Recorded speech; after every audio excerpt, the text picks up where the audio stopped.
Good morning, everyone. I, Kushal Bhardwaj, welcome you all to the Ab Initio Judiciary channel. In last class, we discussed from section number 1 to section number 11 of SRA. In today's class, we'll start discussing from section number 12 of SRA. ठीक है, तो section 12 जो SRA का है वो आज हम discuss करेंगे और आज की क्लास में सबसे इंपॉर्टेंट डिस्कशन सेक्शन 12 पे ही रहने वाला है। सेक्शन 12 बहुत इंपॉर्टेंट सेक्शन है SRA का, क्योंकि ये बच्चों को ज़्यादातर समझ नहीं आ पाता, इसमें थोड़ी सी लैंग्वेज टिपिकल है, हम समझने की कोशिश करेंगे इसे ईजी लैंग्वेज में। तो सेक्शन 12 देखिए आप क्या लिखा है, स्पेसिफिक, इसकी जो हेडिंग है वो है specific performance of part of contract except as otherwise here and after provided in this section court shall not direct specific performance of the part of contract. देखो एज अ जनरल रूल जब भी court किसी भी contract को enforce करता है या फिर स्पेसिफिक परफॉर्मेंस करता है तो वो पूरे कॉन्ट्रैक्ट का करता है। ऐसा नहीं कि 50% कॉन्ट्रैक्ट का इन्फोर्समेंट कर दिया और बाकी 50% रह गया। कॉन्ट्रैक्ट का पूरे कॉन्ट्रैक्ट का इन्फोर्समेंट होता है। तो इसलिए सेक्शन 1 में लिखा हुआ है court shall not direct specific performance of part of contract. Part of contract का इन्फोर्समेंट नहीं होता, ये जनरल रूल है सबसेक्शन 1 के अंदर। बट आगे की जो क्लॉजेज हैं, clause subsection 2, subsection 3 and subsection 4, इसके अंदर इसके एक्सेप्शंस बताए हैं, जहां पे ये बताया है कि अगर पार्ट ऑफ द कॉन्ट्रैक्ट भी है, पूरा कॉन्ट्रैक्ट इन्फोर्स नहीं हो पा रहा, कुछ उसका पार्ट इन्फोर्स हो रहा है, तो उस केस में क्या क्या सिचुएशंस में only part of the contract can also be specifically enforced. अब हम पढ़ते हैं सबसेक्शन 2, जिसमें बताया हुआ है कि exception where a party to a contract is unable to perform the whole of his part of it but the part which must be left unperform. आप लोग बेयरक निकाल के बैठे ना अपना, प्लीज बेयरक निकाल के बैठिएगा, क्योंकि आप उससे अच्छा कनेक्ट कर पाएंगे। वेयर सबसेक्शन 2 पढ़ रहा हूं मैं, where a party to a contract is unable to perform the whole of his part of it, but the part which must be left unperformed be only a small proportion to the whole in value and admits of compensation in money, the court may, at the suit of either party, direct specific performance of so much of the contract as can be performed and award compensation in money for the deficiency. Suppose एक party है, example से समझने की कोशिश करते हैं इसे। Suppose एक पार्टी है, जैसे उसने एक कॉन्ट्रैक्ट बनाया कि मैं आपको 100 किलो apples so and so date पे डिलीवर करूंगा। बट क्या हुआ, वो पूरे के पूरे एप्पल्स के जो 100 किलो की जो क्वांटिटी थी वो डिलीवर नहीं कर पाया। वो कितना डिलीवर कर पाया, वो उसमें से सिर्फ 80 केजीज डिलीवर कर पाया और 20 केजीज वो डिलीवर नहीं कर पाया। तो उस केस में देखिए इसमें क्या लिखा है, सबसेक्शन 2 आप पढ़ेंगे तो लिखा है and the part which must be left unperform, second line में, but the part which must be left unperform be only a small proportion to the whole in value. अगर 80 केजी उसने एप्पल डिलीवर कर दिए, suppose वो 20 KG Apple deliver नहीं भी कर पाया, तो ये बहुत ही स्मॉल प्रोपोर्शन है, पूरे कॉन्ट्रैक्ट का बहुत ही स्मॉल पार्ट है। और ये जो स्मॉल पार्ट है ये पैसों से कॉम्पनसेट भी हो सकता है। 20 केजी के जो एप्पल्स आपने नहीं दिए, मैं 20 केजी के एप्पल जो सेलर ने नहीं दिए उसको पैसों से कॉम्पनसेट कर लो, और बाकी का जो 80 केजी है उसको इन्फोर्स करा लो, उसका स्पेसिफिक परफॉर्मेंस करा लो। तो इसमें आगे क्या लिखा है, द कोर्ट में at the suit of either party, यहाँ पे सेलर और बायर दोनों के ऑप्शन पे जो कॉन्ट्रैक्ट है वो स्पेसिफिकली इन्फोर्स हो सकता है with respect to 80 KGs of apple. ठीक है, direct the specific performance of so much of the contract as can be perform, 80 KG enforce हो जाएगा and award compensation in money for the deficiency, और जो 20 KG जो बचा था उसके लिए कॉम्पनसेशन दे दिया जाएगा डेफिशिएंसी के लिए। अब पढ़ते हैं हम सबसेक्शन 3, ये तो आपको क्लियर हो गया होगा। अब सबसेक्शन 3 पढ़ते हैं, where a party to a contract is unable to perform the whole of his part of it and the part which must be left unperformed either forms a considerable part of whole though admits of compensation in money। अब इसका जो clause है पहले उसको समझने की कोशिश करते हैं। देखिए इसमें क्या लिखा है, सपोज एक पार्टी है, पार्टी टू द कॉन्ट्रैक्ट है, वो पूरा का पूरा कॉन्ट्रैक्ट परफॉर्म नहीं कर पा रही, बट जो जो जो एरिया वो परफॉर्म नहीं कर पा रही, सपोज एक पूरा का पूरा कॉन्ट्रैक्ट है, उसका 80% वो परफॉर्म नहीं कर पा रही, बट क्लॉज के अंदर देखिए क्या लिखा है, 80% वो उसका परफॉर्म नहीं कर पा रही, कंसिडरेबल पार्ट है 80%, बट वो जो 80% है उसको पैसों से कॉम्पनसेट किया जा सकता है, पैसों से कॉम्पनसेट किया जा सकता है। तो उस केस में क्या होगा, उस केस में जो बाकी का जो 20% है उस पर्टिकुलर 20% के लिए ही स्पेसिफिक परफॉर्मेंस दिया जाएगा, और वो भी किसके सूट पे, जो सपोज जैसे मैं हूं और मैं 80% जो कॉन्ट्रैक्ट का पार्ट है वो परफॉर्म नहीं कर पा रहा, तो अगर मैं कोर्ट को बोलने लग जाऊं कि मेरे को स्पेसिफिक परफॉर्मेंस दे दिया जाए, तो कोर्ट बोलेगा आप खुद ही अपने कॉन्ट्रैक्ट का मेजर पोर्शन परफॉर्म नहीं कर पा रहे, तो आपको हम स्पेसिफिक परफॉर्मेंस कैसे दें।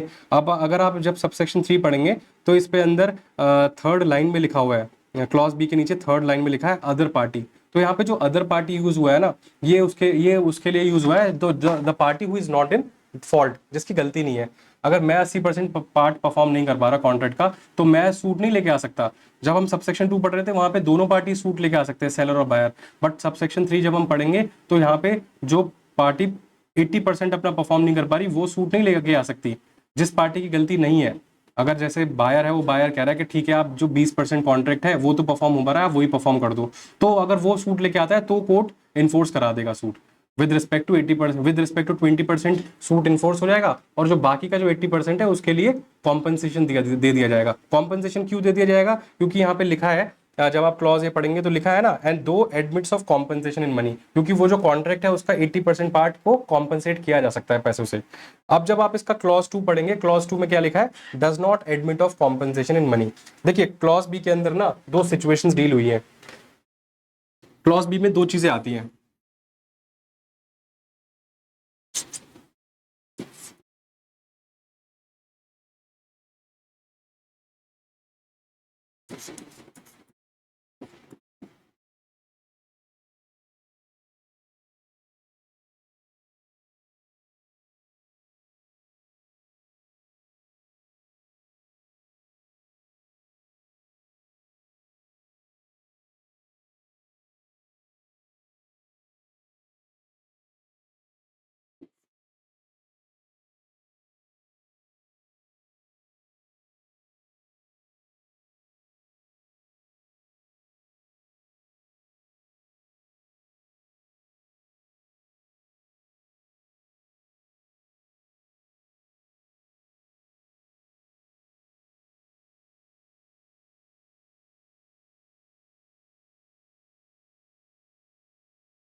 देखिए जब आप सबसेक्शन इसके अंदर क्लॉज बी पढ़ेंगे तो क्लॉज बी में दो सिचुएशन हो सकती है।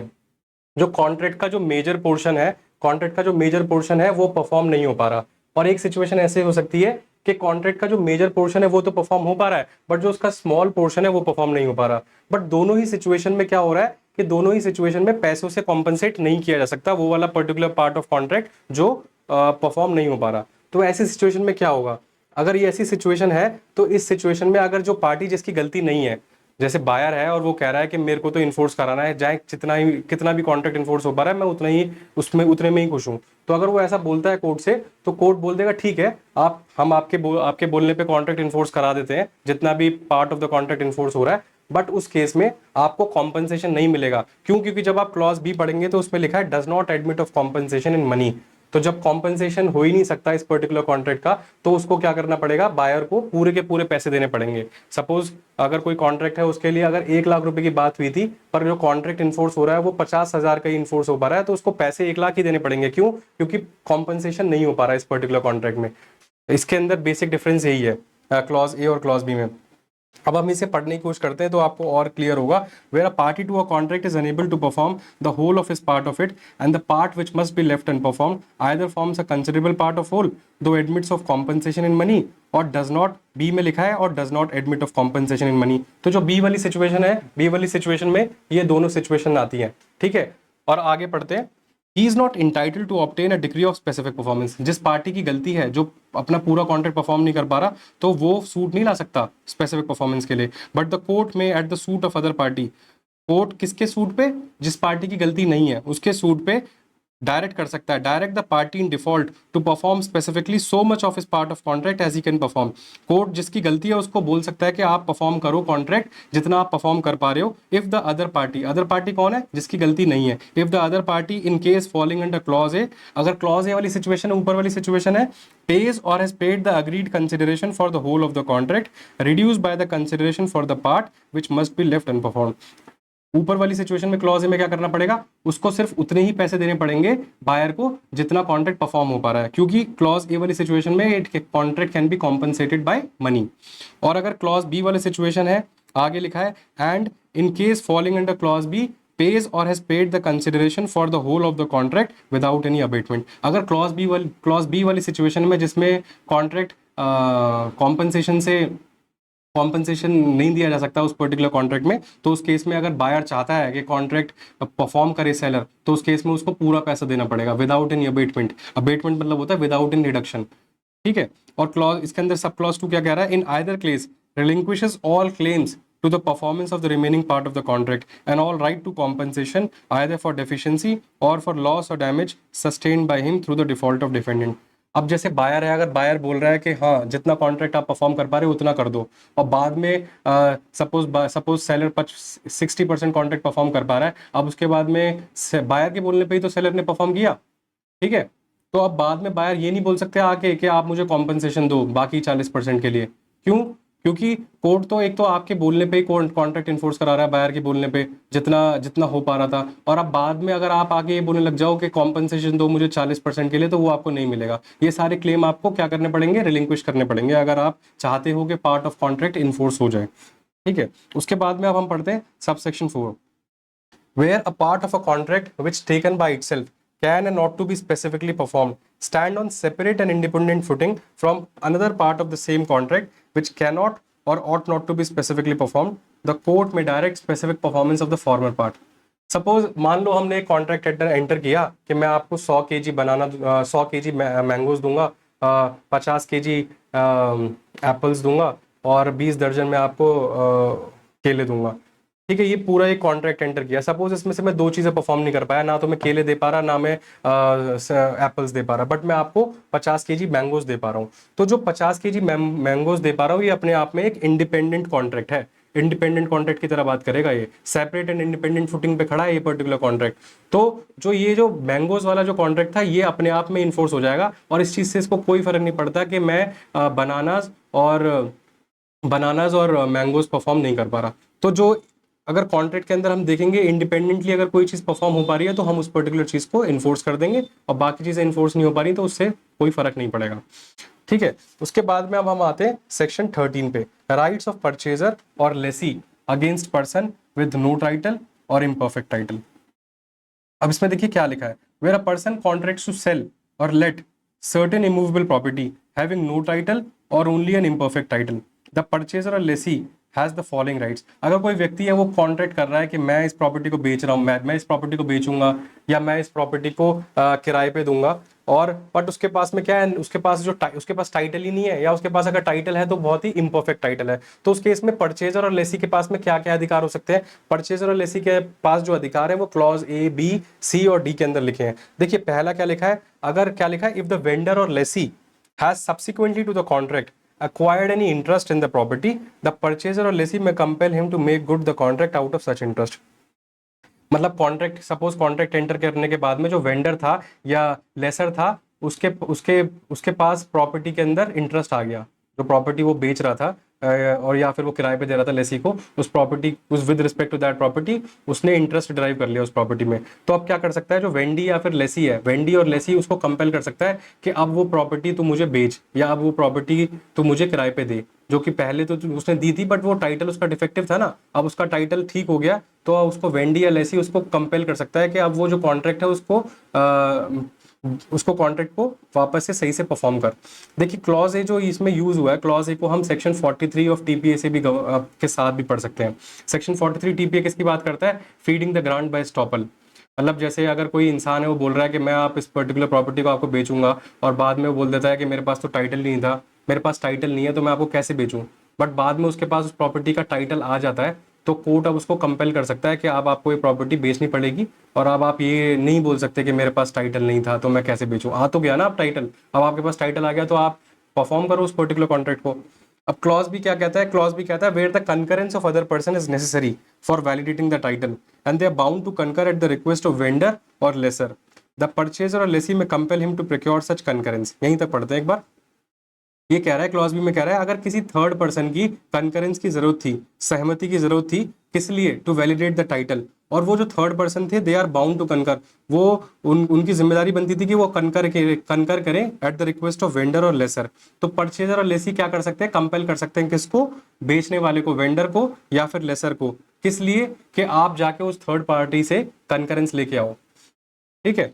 और उसके बाद आगे क्या लिखा है, where a conveyance by other person is necessary for validating the title and they are bound to convey at the request of vendor और लेसर, द परचेजर और lessee may compel him to procure such conveyance. अगर conveyance deed जरूरी थी, conveyance जरूरी था to validate the title, तो vendee or lessee compel कर सकते हैं किसको, वेंडर को या फिर लेसर को, कि आप जाके उस थर्ड पार्टी से कन्वेंस साइन कराओ, कन्वेंस डीड साइन कराओ, जिससे कि टाइटल वैलिडेट हो सके। ठीक है, इसमें ये लिखा है क्लॉज बी में। अब हम बात करेंगे क्लॉज सी। क्लॉज सी क्या कह रहा है, where the vendor professes to sell unencumbered property. Unencumbered property क्या होती है, ऐसी प्रॉपर्टी होती है जिसके ऊपर चार्ज नहीं होता। अगर कोई वेंडर है वो बोल रहा है कि मैं प्रॉपर्टी को बेचूंगा बिना किसी चार्ज के, but the property is mortgage for an amount not exceeding the purchase money and the vendor has in fact only a right to redeem it, the purchaser may compel him to redeem the mortgage and to obtain a valid discharge and where necessary also a conveyance from the mortgagee। अगर vendor कह रहा है कि मैं आपको property जो है ना वो बिना चार्ज की बेचूंगा, उसके ऊपर कोई भी इनकम्बरेंस नहीं होगा, बट बाद में पता चलता है कि उस प्रॉपर्टी के ऊपर तो चार्ज है या कोई भी दूसरी तरह का इनकम्बरेंस है, प्रॉपर्टी मॉर्गेज हो रखी है, तो क्या, और वो प्रॉपर्टी मॉर्गेज तो हो रखी है बट जो जो ओनर था उस प्रॉपर्टी का वो उसको रिडीम भी कर सकता है। तो जो जिस जिस जिस बंदे को उसने प्रॉपर्टी बेची है, बायर को, बायर क्या कह सकता है, बायर सेलर को कंपेल कर सकता है कि आप उस पर्टिकुलर प्रॉपर्टी को रिडीम करो, और अगर जरूरत पड़े तो कन्वेंस डीड भी साइन करवाओ, किससे, मॉर्गेजी से, and to obtain a valid discharge and where necessary also a conveyance from the mortgagee. अब क्या कह रहा है, डी में क्या कह रहा है, वेयर द वेंडर और lessor sues for specific performance of contract. अगर कोई वेंडर है या फिर कोई लेसर है, वो क्या करता है, सूट फाइल करता है स्पेसिफिक परफॉर्मेंस ऑफ कॉन्ट्रैक्ट के लिए, बट जो सूट है, and the suit is dismissed on the ground of want of title or imperfect title, but जो सूट था वेंडर का या फिर लेसर का वो डिसमिस हो गया, किस वजह से, क्योंकि उसके पास जो टाइटल था वो था ही नहीं, या फिर जो उसका टाइटल था वो डिफेक्टिव था। तो उस केस में क्या होगा, the defendant has a right to a return of his deposit with interest thereon to his cost of the suit and to a lien for such deposit interest and cost on the interest if any of the vendor or lessor in the property which is a subject matter of the contract। ऐसे case में जहां पे vendor और laser ने suit file किया specific performance of contract का और उसका सूट डिसमिस हो गया, क्यों, क्योंकि उसके पास टाइटल नहीं था या डिफेक्टिव टाइटल था, तो उस केस में डिफेंडेंट के पास क्या क्या अधिकार है, उसके पास अधिकार है कि वो जो उसने पैसा दिया था उसको रिटर्न करा सकता है, रिटर्न ऑफ द डिपॉजिट, पैसा वापस ले सकता है अपना डिपॉजिट। दूसरा, उस चीज पे वो इंटरेस्ट भी ले सकता है, जो भी इंटरेस्ट बनता है उसके डिपॉजिट पे वो भी क्लेम करेगा। तीसरा, जो भी कॉस्ट आ रही है सूट में, सूट के अंदर जो भी कॉस्ट आ रही है वो भी वो रिकवर करेगा। और उसके पास अगर जो भी सेलर या फिर लेसर की जो भी प्रॉपर्टी है वो उसके ऊपर लियन एक्सरसाइज करेगा, लियन मतलब कंट्रोल एक्सरसाइज करेगा, जब तक कि उसको उसके डिपॉजिट का, जो भी उसने डिपॉजिट किया था वो उसको वापस नहीं मिल जाता, या फिर जो उसका इंटरेस्ट बनता था वो वापस नहीं मिल जाता, और या फिर जो कॉस्ट ऑफ द सूट थी उसके लिए उसको पैसा वापस नहीं मिल जाता, तब तक वो लियन एक्सरसाइज करेगा प्रॉपर्टी पे, किसकी, वेंडर या लेसर की। अब सबसेक्शन 2 क्या कह रहा है, the provisions of subsection 1 shall also apply as far as may be to the contract for the sale or hire of movable property. जो सबसेक्शन 1 है ये कह रहा है कि जो सेक्शन 13 है वो cell or higher, movable property के सेल और हायर पे भी लग सकता है। अब हम बात करते हैं सेक्शन 14। सेक्शन 14 बेसिकली बात करता है कि क्या क्या परिस्थिति होती है, what are the situations in which contract can not be specifically enforced. तो सेक्शन 14, मैंने आपको जब सेक्शन हमने 10 किया था तो मैंने आपको बताया था ना कि there are certain situations in which contract can not be specifically enforced, और वो सिचुएशंस क्या क्या हो सकती हैं, section 11 clause 2, section 14 and section 16। तो 11 क्लॉज 2 तो हमने पहले ही पढ़ लिया था कि अगर कोई ट्रस्टी है वो अपने ट्रस्ट के पावर के विरुद्ध जाके कोई काम करता है या फिर वो ब्रीच ऑफ ट्रस्ट करता है, तो उस केस में उसके फेवर में स्पेसिफिक परफॉर्मेंस नहीं होगा। अब हम आज पढ़ेंगे हम सेक्शन 14 कि क्या क्या परिस्थिति है जिसमें कॉन्ट्रैक्ट स्पेसिफिकली इन्फोर्स नहीं होगा। तो पहला देखिए इसमें क्या लिखा है, the following contract can not be specifically enforced where a party to a contract has obtained the substituted performance of contract in accordance with the provisions of section 20। अगर कोई पार्टी है उसने, जैसे सपोज मेरे और आपके बीच में कॉन्ट्रैक्ट हुआ और आपने वो कॉन्ट्रैक्ट आप परफॉर्म करने से मना कर रहे हैं और मैंने, ठीक है आपने मना कर दिया तो मैंने किसी और से परफॉर्म करा लिया। अब इस प्रोसेस को बोलते हैं सब्सटीट्यूटेड परफॉर्मेंस ऑफ कॉन्ट्रैक्ट, किसी और से परफॉर्म कराना सब्सटीट्यूटेड परफॉर्मेंस हो जाता है। अगर मैंने किसी और बंदे से सब्सटीट्यूटेड परफॉर्मेंस करा लिया तो अब मैं वापस आके आपके पास में ये नहीं बोल सकता कि आप मुझे स्पेसिफिक परफॉर्मेंस क्लेम करना है आपके अगेंस्ट। क्यों? क्योंकि इस पे अंदर ये रिस्ट्रिक्शन दे रहा है सेक्शन 14 क्लॉज ए के अंदर, अगर सब्सटीट्यूटेड परफॉर्मेंस ऑफ कॉन्ट्रैक्ट हो चुका है तो उस केस में ओरिजिनल पार्टी के अगेंस्ट स्पेसिफिक परफॉर्मेंस क्लेम नहीं हो सकता। उसके बाद में इसके अंदर क्लॉज बी लिखा है, the contract the performance of which involves the performance of continuous duty which court can not supervise. अगर कोई ऐसा कॉन्ट्रैक्ट है जिसकी परफॉर्मेंस के लिए कोर्ट को मतलब 24/7 हमेशा एक सुपरविजन बना के रखना पड़ेगा, तो उस केस में कोर्ट मना कर देगा उस पर्टिकुलर कॉन्ट्रैक्ट को स्पेसिफिकली इन्फोर्स कराने से। क्यों? बहुत बार बिल्डिंग कॉन्ट्रैक्ट जो होते हैं उन कॉन्ट्रैक्ट्स के अंदर हर साल उसको एग्जीक्यूट किया जाता है, तो ऐसे कॉन्ट्रैक्ट्स को कोर्ट इन्फोर्स कराने से मना कर देता है। उसके पीछे रीजन ये होता है कि कोर्ट अपना खुद का काम तो नहीं रोक सकता ना ऐसे कॉन्ट्रैक्ट्स को इन्फोर्स कराने के लिए, क्योंकि अदरवाइज अगर ऐसे कॉन्ट्रैक्ट को इन्फोर्स कराने बैठ गया कोर्ट तो उसकी खुद की जो डेली फंक्शनिंग है वो रुक जाएगी। तो क्लॉज बी में ऐसी चीजें लिखी हुई हैं जहां पे कोर्ट का कॉन्टिन्यूअस सुपरविजन चाहिए होगा, तो उस केस में स्पेसिफिक परफॉर्मेंस नहीं ग्रांट होगा। क्लॉज सी लिखा है the contract which is so dependent on the personal qualification of the parties that the court cannot enforce specific performance of its material terms। जहां पे कॉन्ट्रैक्ट पार्टीज की personal qualifications पे depend करता है वहां पे कोर्ट स्पेसिफिक परफॉर्मेंस ग्रांट नहीं करता। सपोज मैं सिंगर हूँ, एग्जाम्पल लेते हैं, मैं एक सिंगर हूँ और मैंने आपके साथ कॉन्ट्रैक्ट किया कि on so and so date I will come in your party and I will sing a song for so and so money. तो पर मैंने उस दिन एक दिन पहले मैंने मना कर दिया कि मैं आपके यहाँ पे आके गाना नहीं गाऊंगा। आप कोर्ट के सामने चले गए और कोर्ट ने सपोज मेरे अगेंस्ट में स्पेसिफिक परफॉर्मेंस पास कर भी दिया कि आपको वहां पे जाके गाना पड़ेगा वेडिंग में या जो भी प्रोग्राम हो रहा है। तो अगर कोर्ट ने मेरे अगेंस्ट स्पेसिफिक परफॉर्मेंस कर भी दिया और उसके बाद में मैं वहां पे जाके गाना गा भी रहा हूँ, तो ऐसा भी तो हो सकता है कि जितनी अच्छी तरह मैं गाना गा था तो शायद मैं उतनी अच्छी तरह गाना ना गाऊं अब, क्योंकि ये तो मेरी पर्सनल क्वालिफिकेशन पे डिपेंड करता है ना, मेरी पर्सनल वोल्यूशन पे डिपेंड करता है। ऐसी टीचिंग के केस में भी, टीचिंग का केस भी हो सकता है कि अगर मैंने पढ़ाने से मना कर दिया किसी को और कोर्ट ने मेरे अगेंस्ट स्पेसिफिक परफॉर्मेंस ग्रांट कर दिया, तो स्पेसिफिक परफॉर्मेंस ग्रांट करने के बाद भी हो सकता है कि मैं उतना क्वालिटी लेक्चर डिलीवर ना करूँ।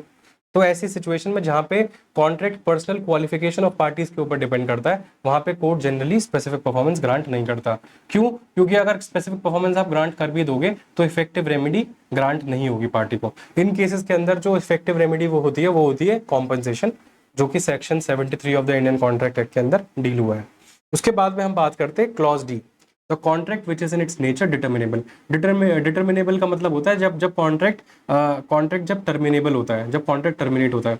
जैसे कि आप सेक्शन 7 जब आप पढ़ेंगे, सेक्शन 7 ऑफ पार्टनरशिप एक्ट के अंदर, सेक्शन 7 ऑफ पार्टनरशिप एक्ट के अंदर क्या लिखा है, देखो जब आप सेक्शन 7 मेरे हिसाब से सेक्शन 7 में ही है, पार्टनरशिप एट विल।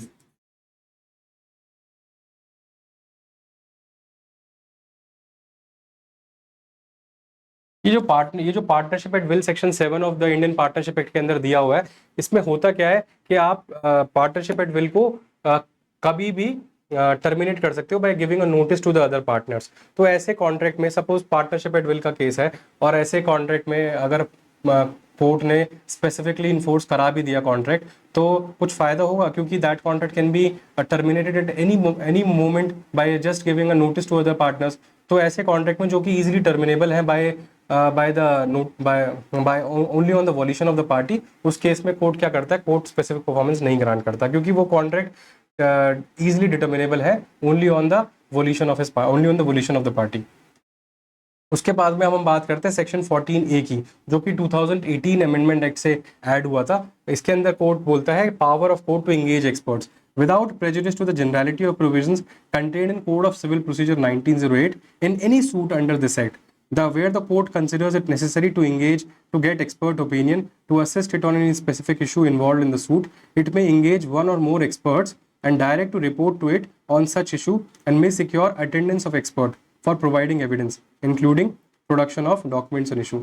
इस केस में कोर्ट 14A में कह रहा है कि अगर कोर्ट को लगता है कि उसको एक्सपर्ट ओपिनियन चाहिए तो वो किसी भी एक्सपर्ट को एंगेज कर सकता है, वन और मोर एक्सपर्ट्स को एंगेज कर सकता है और बोल सकता है कि आप हमें रिपोर्ट दीजिए इस पर्टिकुलर इशू पे, और अगर वो चाहे तो जो हमारा एक्सपर्ट है उसकी अटेंडेंस भी सिक्योर कर सकता है। उसके बाद में सबसेक्शन 2 इसका क्या कह रहा है, द कोर्ट में रिक्वायर और direct any person to give relevant information to the expert और टू प्रोड्यूस और to provide access to any relevant document, good और other property for his inspection. अगर कोर्ट को लगता है तो कोर्ट किसी पार्टी को डायरेक्ट भी कर सकता है कि आप रेलेवेंट इन्फॉर्मेशन, जो भी इन्फॉर्मेशन जरूरी बनती है वो आप एक्सपर्ट को दीजिए, या फिर जो भी इंपॉर्टेंट डॉक्यूमेंट एक्सपर्ट के लिए जरूरी बनता है उस इंस्पेक्शन के लिए वो आप उस पर्टिकुलर एक्सपर्ट को दीजिए, जिससे कि एक्सपर्ट सही से अपनी पावर, अपने फंक्शंस को परफॉर्म कर पाए। उसके बाद में इसका जब आप सबसेक्शन 3 पढ़ेंगे तो क्या लिखा है, the opinion or report given by the expert shall form part of the record of the suit. जो भी ओपिनियन या फिर जो भी रिपोर्ट एक्सपर्ट ने दी उसको हम क्या बोलेंगे, वो एक रिकॉर्ड ऑफ द सूट की तरह माना जाएगा, वो रिकॉर्ड की तरह माना जाएगा सूट के अंदर। एंड द कोर्ट और with the permission of the court any of the parties to the suit may examine the expert personally in open court on any of the matters referred to him or mentioned in his opinion or report, or as to his opinion or report, or as to any of the manner in which he has made the inspection। तो जो भी opinion या report जो expert देगा उसको हम मानेंगे कि ये एक रिकॉर्ड है सूट के अंदर, और जो कोर्ट है, कोर्ट अपने आप या पार्टी, किसी भी पार्टी के रिक्वेस्ट पे कोर्ट क्या कर सकता है, जो एक्सपर्ट है उसको पर्सनली एग्जामिन कर सकता है कोर्ट पे। और किस लिए एग्जामिन करेगा, वो जो भी रिपोर्ट उसने एक्सपर्ट ने दी है उन पर्टिकुलर फैक्ट्स पे एक्सपर्ट को एग्जामिन किया जाएगा। उसके बाद में सबसेक्शन 4 देखिए क्या लिखा है, the expert shall be entitled to such fee cost or expense as the court may fix which shall be payable by the parties in such proportions and at such time as the court may direct. तो expert जो है वो entitled होगा किस चीज़ के लिए, फ़ी के लिए, कॉस्ट के लिए, या फिर जो भी एक्सपेंस लगाए उसकी पावर को एक्सरसाइज करने के लिए, और वो पार्टीज देंगी उतने प्रोपोर्शन में, और वही कोर्ट डिसाइड करेगा कि कौन सी पार्टी कितना एक्सपर्ट को कितना अमाउंट देगा। उसके बाद में देखिए 15 बहुत ही सेक्शन 15 बताता है कि who are the parties who can claim specific performance. इसके अंदर स्पेसिफिक परफॉर्मेंस कौन कौन सी पार्टीज क्लेम कर सकती हैं वो बताया हुआ है। सेक्शन 15 के अंदर जब आप पढ़ेंगे तो लिखा है the specific performance of contract may be obtained by any party to the contract. Suppose I am the plaintiff, तो मैं स्पेसिफिक परफॉर्मेंस क्लेम कर सकता हूँ। दूसरे में क्या लिखा है, where the representative in interest और the principal of any party thereto. मेरे बिहाफ में मेरे एलआर्स या फिर एजेंट के बिहाफ पे प्रिंसिपल भी स्पेसिफिक परफॉर्मेंस क्लेम कर सकता है। बट इसका प्रोवाइजो थोड़ा इंटरेस्टिंग है, देखते हैं। Provided that where the learning, skill, solvency और personal quality of such party is a material ingredient in the contract, or where the contract provides that his interest shall not be assigned, his representative in interest or principal shall not be entitled to specific performance of contract unless such party has already performed his part of the contract or the performance by his representative in interest or his principal has been accepted by the other party। मतलब अगर कोई ऐसी situation है जहाँ पे learning, skill, solvency या personal quality किसी party की कॉन्ट्रैक्ट के अंदर एक इंपॉर्टेंट फैक्टर था, तो उस केस में रिप्रेजेंटेटिव इन इंटरेस्ट कॉन्ट्रैक्ट को इन्फोर्स नहीं करा सकता। जैसे सपोज अगर कोई ऐसा कॉन्ट्रैक्ट है जहाँ पे प्लेंटिफ को गाना गाना था या फिर पढ़ाना था या गिटार बजाना था किसी पर्टिकुलर वेडिंग में, तो यहाँ पे जो रिप्रेजेंटेटिव इन इंटरेस्ट है वो तो उस पर्टिकुलर कॉन्ट्रैक्ट को इन्फोर्स नहीं करा सकता ना, क्योंकि यहाँ पे जो कॉन्ट्रैक्ट है उसके अंदर personal quality of the party involve है। बट ऐसा हो सकता है कि अगर उस पर्टिकुलर वो जो पार्टी जिसको गिटार बजाना था, अगर उसने वो गिटार बजा दिया, वहाँ पे परफॉर्म कर दिया उसने अपना पार्ट, तो फिर सामने वाली पार्टी को जो पैसे देने थे वो रिप्रेजेंटेटिव इन इंटरेस्ट को दे सकता है। ठीक है, उसके बाद में अब हम बात करते हैं क्लॉज सी की, where the contract is a settlement on marriage और a compromise of doubtful rights between the members of the same family, any person beneficially entitled thereunder. देखिए, जब कोई भी ऐसा कॉन्ट्रैक्ट है जिसमें मैरिज के अंदर सेटलमेंट हुआ है मैरिज के अंदर किसी भी राइट्स के अंदर, या फिर कोई भी जैसे फैमिली के अंदर जब भी राइट्स अराइज होते हैं तो उसके अंदर बहुत बार एक सेटलमेंट डिक्री पास कर दी जाती है, जिससे कि जो पार्टीज के जो फैमिली के अंदर जो डाउटफुल राइट्स थे वो खत्म होके और एक अलग से एक राइट्स डिस्क्राइब कर दिए जाते हैं उसके अंदर सेटलमेंट के अंदर। तो अगर कोई ऐसी सिचुएशन है जहाँ पे सेटलमेंट हुई है मैरिज में, या फिर कोई ऐसा कॉम्प्रोमाइज है जिसके अंदर फैमिलीज के अंदर जो भी पार्टीज हैं उसके राइट्स के बारे में बताया गया है, तो अगर उसके अंदर जो भी पार्टी बेनिफिशियली इंटाइटल्ड है, जो भी बेनिफिशियरी है, वो उस कॉन्ट्रैक्ट को इन्फोर्स करा सकता है। सपोज एक एग्जाम्पल से समझने की कोशिश करते हैं। एक फैमिली है, उसमें 2 बच्चे हैं और उनकी मम्मी है, और वो मम्मी ओल्ड एज में है, शी 70+, और वो एक सेटलमेंट बनाते हैं, दोनों भाई मिलकर एक सेटलमेंट बनाते हैं कि हम दोनों प्रॉपर्टी को 50-50% ले लेते हैं, बट जो भी इसके अंदर से जो प्रॉपर्टी के अंदर से जो भी हमें फ़ायदा मिलेगा उससे हम अपनी मम्मी को भी हर महीने इतना पैसा देंगे। तो यहाँ पे जो उनकी जो मम्मी है वो क्या है, यहाँ पे एक बेनिफिशियरी है, क्योंकि उनको हर महीने उस पर्टिकुलर प्रॉपर्टी से उतना पैसा आना ही आना है। अगर वो प्रॉपर्टी से उनको इतना पैसा नहीं आएगा तो she can file the suit under section 15, मतलब वो सेक्शन 15 में सूट फाइल करने के लिए इंटाइटल्ड है। क्यों? क्योंकि she is the beneficiary under that particular contract. उसके बाद में DEF बात करता है। DEF बेसिकली तीनों का क्रक्स एक ही है कि अगर कोई कॉन्ट्रैक्ट किसी भी ऐसे व्यक्ति ने एंटर किया है, जैसे टेनेंट ने एंटर किया है, पर वो जो टेनेंट है वो टेनेंट फॉर लाइफ है, मतलब वो जो टेनेंट है वो अपनी ज़िंदगी तक टेनेंट रह सकता है, बट वो आगे जाके वो उस प्रॉपर्टी का ओनर नहीं है, वो जब तक वो जीवित है तब तक उस प्रॉपर्टी में ओनर रह सकता है।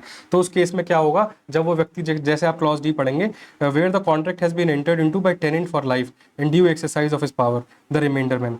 जैसे अगर जो टेनेंट है उसने कॉन्ट्रैक्ट एंटर किया है वो, और वो टेनेंट कब तक है, जब तक वो जीवित रहेगा तब तक वो टेनेंट रह सकता है। तो उसके मरने के बाद में कॉन्ट्रैक्ट कौन इन्फोर्स करा सकता है, रिमाइंडर मैन। रिमाइंडर मैन कौन होगा, जो उसके मरने के बाद में जो भी जीवित बंदा होगा उसको हम रिमाइंडर मैन बोलेंगे। रिवर्जनर क्या होता है, रिवर्जनर होता है सपोज जैसे मैंने एक कॉन्ट्रैक्ट किया, मैंने बोला कि आप जब तक जीवित हो तब तक आप इस प्रॉपर्टी में रह सकते हो, और जो व्यक्ति उस प्रॉपर्टी में रह रहा था टेनेंट, उसने एक कॉन्ट्रैक्ट एंटर किया थर्ड पर्सन के साथ में, ठीक है। अब सपोज वो जो टेनेंट था वो मर गया, तो जब टेनेंट मरने के बाद में जो उसका एक्चुअल ओनर था प्रॉपर्टी का, जिसने टेनेंट को प्रॉपर्टी रहने के लिए दी थी, वो एक्चुअल ओनर क्या होगा, वो एक्चुअल ओनर रिवर्जनर हो जाएगा।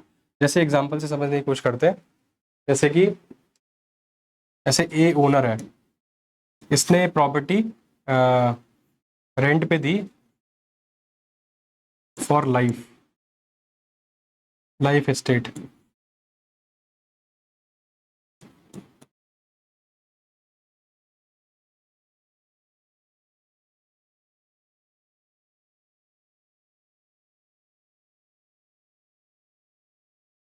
अब यहाँ पे अगर ये बी मर जाता है, तो यहाँ पे अगर ये बी मर जाता है तो प्रॉपर्टी वापस से कहाँ आएगी, प्रॉपर्टी वापस से ए को मिलेगी जो कि ओनर था।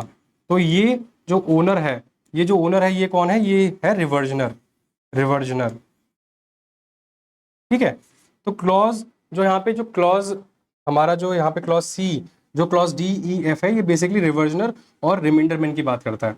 उसके बाद में हम यहाँ पे आके पढ़ते हैं क्लॉज एफ ए की। क्लॉज एफ ए में क्या लिखा है, where the LLP, where the limited liability partnership has entered into a contract and subsequently becomes amalgamated with another LLP, the new LLP which arises out of that amalgamation। अगर कोई LLP contract enter कर रही है और enter करने के बाद में, कॉन्ट्रैक्ट एंटर करने के बाद में वो दूसरी LLP के साथ में अमलगमेट हो जाती है, तो उस केस में जो नई एंटिटी जो निकल के आई है, न्यू LLP जो अमलगमेशन से निकल के आई है, that particular LLP can seek the relief of specific performance, वो इंटाइटल्ड है स्पेसिफिक परफॉर्मेंस के लिए। उसी तरह अगर कोई कंपनी ने, जी में आप पढ़ेंगे, where a company has entered into a contract and subsequently becomes amalgamated with another company, the new company which arises out of amalgamation. अगर कोई कंपनी है उसने कॉन्ट्रैक्ट में एंटर किया और उसके बाद में वो दूसरी कंपनी के साथ अमलगमेट हो गई, तो जो न्यू कंपनी जनरेट हुई अमलगमेशन के बाद में, वो particular company specific performance claim कर सकती है।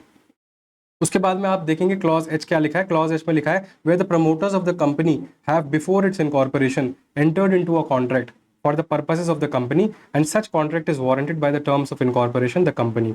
देखो, जब भी कंपनी बनती है, इनकॉर्पोरेशन होता है, तो उससे पहले प्रमोटर्स पिक्चर में आते हैं। अगर कोई प्रमोटर्स कंपनी के किसी भी कंपनी के प्रमोटर्स ने कंपनी के इनकॉर्पोरेशन से पहले कोई कॉन्ट्रैक्ट एंटर किया है for the purpose of company के बेनिफिट के लिए, और वो कॉन्ट्रैक्ट जरूरी भी था कंपनी के लिए, इनकॉर्पोरेशन के लिए, तो उस केस में कौन इन्फोर्स करा सकता है स्पेसिफिक परफॉर्मेंस, कंपनी।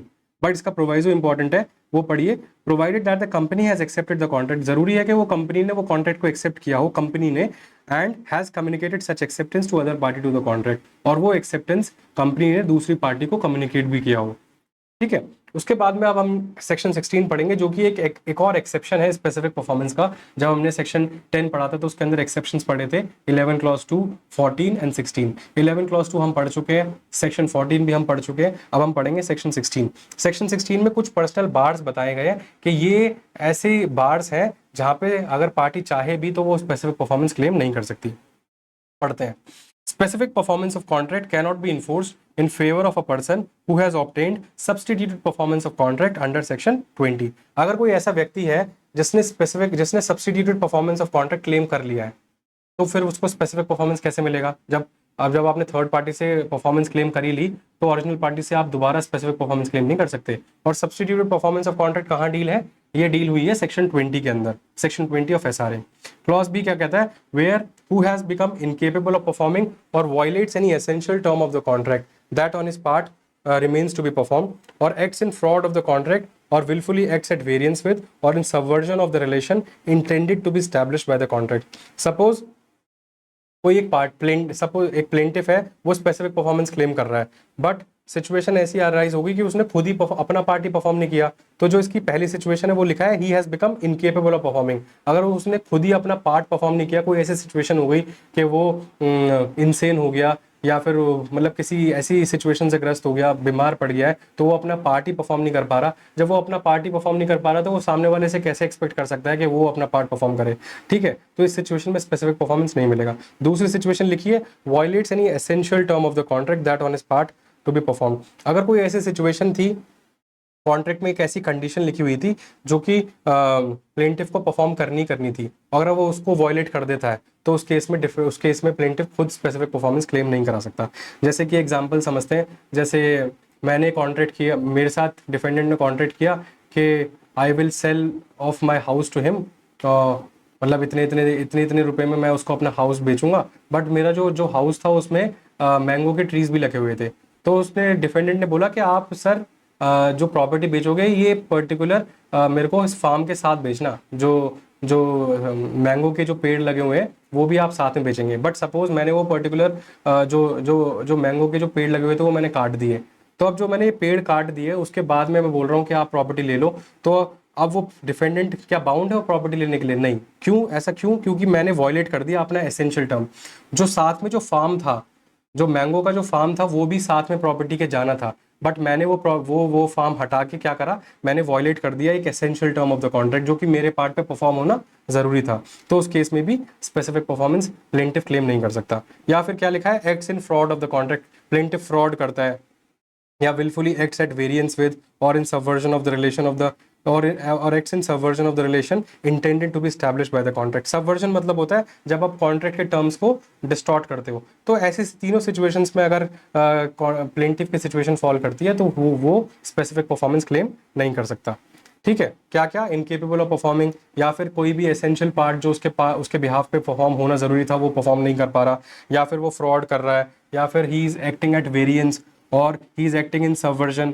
तो ऐसी सिचुएशन में वो स्पेसिफिक परफॉर्मेंस क्लेम नहीं कर पाएगा। तीसरा, हु फेल्स टू प्रूव। देखिए, क्लॉज सी को समझाने से पहले एक चीज मैं बताऊंगा, जब भी स्पेसिफिक परफॉर्मेंस की रेमेडी क्लेम करता है प्लेंटिफ, तो ये जरूरी है कि वो अपने सूट में ये चीज लिखे कि I was ready and willing to perform and even today I am still and even today I am ready and willing to perform the part of the contract which is required to be perform by me. अगर वो ऐसा बोलता है तो इससे पता चलता है कि वो सच में चाहता है कि कॉन्ट्रैक्ट का जो स्पेसिफिक परफॉर्मेंस उसके फेवर में हो। रेडीनेस एंड विलिंगनेस हमेशा होनी चाहिए प्लेंटिफ की अगर स्पेसिफिक परफॉर्मेंस उसे कराना है। अब रेडीनेस एंड विलिंगनेस से मतलब क्या होता है? रेडीनेस मतलब होता है फाइनेंशियल कैपेसिटी, उसके पास इतना पैसा है कि उस पर्टिकुलर कॉन्ट्रैक्ट को वो परफॉर्म करने के लिए तैयार दिख रहा है, उसके पास इतनी फाइनेंशियल कैपेसिटी होनी चाहिए। और विलिंगनेस क्या होता है? विलिंगनेस मतलब होता है उसका कंडक्ट, उसके कंडक्ट को देख के लगना चाहिए कि हाँ वो सच में चाहता है कि कॉन्ट्रैक्ट परफॉर्म हो। सपोज अगर कोई कॉन्ट्रैक्ट है डिफेंडेंट और प्लेंटिफ के बीच में एंटर हुआ और डिफेंडेंट ने वो कॉन्ट्रैक्ट परफॉर्म करने से मना कर दिया, कॉज ऑफ एक्शन सपोज आज अराइज हुआ प्लेंटिफ के फेवर में और सूट फाइल करने की, जो सूट फाइल कर सकते थे 3 साल में, तो वो 3 साल का जो लास्ट डेट था वो उस दिन कोर्ट गया, तो उसके कंडक्ट को देख के लग रहा है कहीं से कि वो चाहता था स्पेसिफिक परफॉर्मेंस हो। क्योंकि अगर कोई भी ऐसा व्यक्ति जो प्रूडेंट इंसान होगा और उसको अगर स्पेसिफिक परफॉर्मेंस कराना है तो वो बहुत जल्दी एक्शन लेगा। अगर जिस दिन कॉज ऑफ एक्शन अराइज हुआ तो उसके 3-4 महीने के अंदर वो सूट फाइल कर देगा। अगर 3 साल के आखिरी डे पे जा रहा है तो इससे पता चलता है उसका कंडक्ट इक्विटेबल नहीं है और कोर्ट उसको रिलीफ नहीं देगा। तो रेडीनेस एंड विलिंगनेस हमेशा होनी चाहिए। विलिंगनेस का मतलब होता है कंडक्ट, ठीक है। तो अब क्लॉज सी पढ़ते हैं, who fails to prove that he has performed और has always been ready and willing to perform the essential terms of the contract which are to be performed by him other than the terms the performance of which has been proved by the defendant। अगर वो fail कर गया, अगर वो prove ही नहीं कर पाया कि उसने परफॉर्म कर दिया अपना पार्ट, या वो रेडी एंड विलिंग है अपने essential term of the contract को परफॉर्म करने के लिए, तो उस केस में उसको स्पेसिफिक परफॉर्मेंस नहीं मिलेगा। अब एक्सप्लेनेशन पढ़ते हैं। For the purpose of clause C where a contract involves a payment of money, it is not essential for the plaintiff to actually tender to the defendant or to deposit in court any money except when so directed by the court। अगर कोई एक ऐसा contract है जहाँ पे पैसे की बात है, पैसा इन्वॉल्व है, पेमेंट ऑफ मनी इन्वॉल्व है, तो ये जरूरी नहीं है कि प्लेंटिफ जो है वो पैसा डिफेंडेंट के सामने डिपॉजिट करे जाके, या फिर वो कोर्ट में डिपॉजिट करे, जरूरी नहीं है ऐसा। बट उसको ऐसा तब करना पड़ेगा अगर उसको कोर्ट डायरेक्ट करता है। बट जनरल रूल ऐसा नहीं है कि पैसे वाले कॉन्ट्रैक्ट में उसको डिफेंडेंट को पैसे देने पड़े या कोर्ट में वो जाके डिपॉजिट कर रहा है। अब पढ़ते हैं इसका एक्सप्लेनेशन का clause 2। The plaintiff must prove the performance of और readiness and willingness to perform the contract according to its true construction. जो प्लेंटिफ जो अपना परफॉर्मेंस करेगा कॉन्ट्रैक्ट का, या फिर वो जो उसकी रेडीनेस एंड विलिंगनेस है कॉन्ट्रैक्ट को परफॉर्म करने के लिए, वो ओवरऑल देखी जाएगी पूरे कॉन्ट्रैक्ट को पढ़ के, ना कि कॉन्ट्रैक्ट को बिट्स एंड पीसेस में देख के। पूरे कॉन्ट्रैक्ट का ट्रू कंस्ट्रक्शन किया जाएगा और उसके बाद देखा जाएगा क्या वो सही में रेडी और विलिंग था परफॉर्म करने के लिए। ठीक है, उसके बाद इसके बाद हम आगे का नेक्स्ट क्लास में डिस्कस करेंगे। आज हम सेक्शन 16 तक ही रखते हैं एंड आई होप आपको समझ आया होगा। सेक्शन 17 से हम नेक्स्ट क्लास में डिस्कस करते हैं। तब तक के लिए goodbye, thank you so much.